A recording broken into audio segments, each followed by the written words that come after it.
about this space that is serving as a catalyst for you as Paula Danoff to get done here? What is it about this building that is allowing you to carry out your vision and what you want to see happen at the Evanston Art Center? So I have been affiliated with the Evanston Art Center since it started in the location on the lake. I grew up there and I went there, so I've had this long history, many decades. And so when the opportunity came to move to this location, that I walked up and down 50% of my life, every time, going to the movie theater, you know, things like that. I was like, oh my gosh, this is just an amazing location.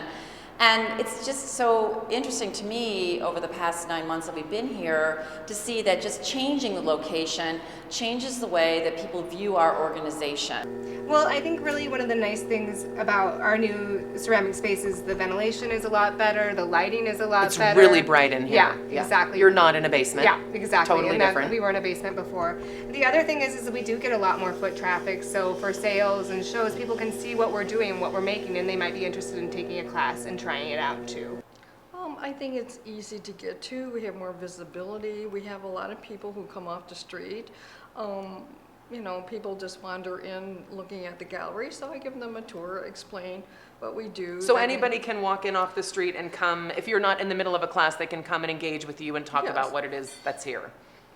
Yes, even in class, that's up to the teacher, you know, but most people kind of wander in and open the door and just, they're curious. Nose in. So I just give them a tour or answer questions, and sometimes, you know, people are working at the time and they see what we do. Well, the new building just gives us some opportunities to have children try different mediums. Like now we have the printmaking studio and the youth studios in the same building. So now we are starting to offer some, with older children, some printmaking classes. We opened up a woodworking shop that has been really popular with the 9 to 11 and 12 to 14 age groups.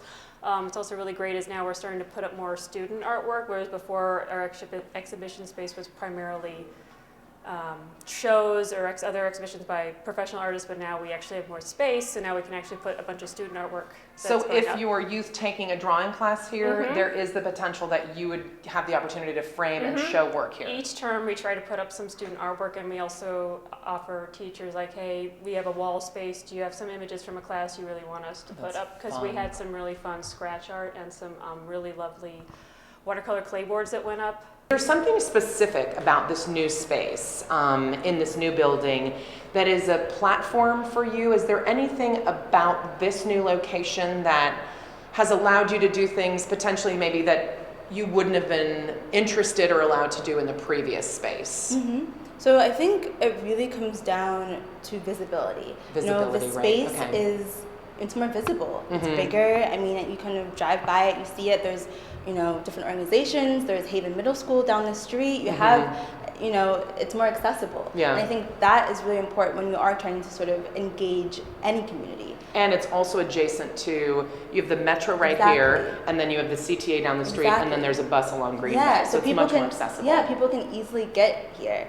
And so I think for me that was really exciting, and you know, I saw so much potential in that, and sort of being able to bring more people into the space.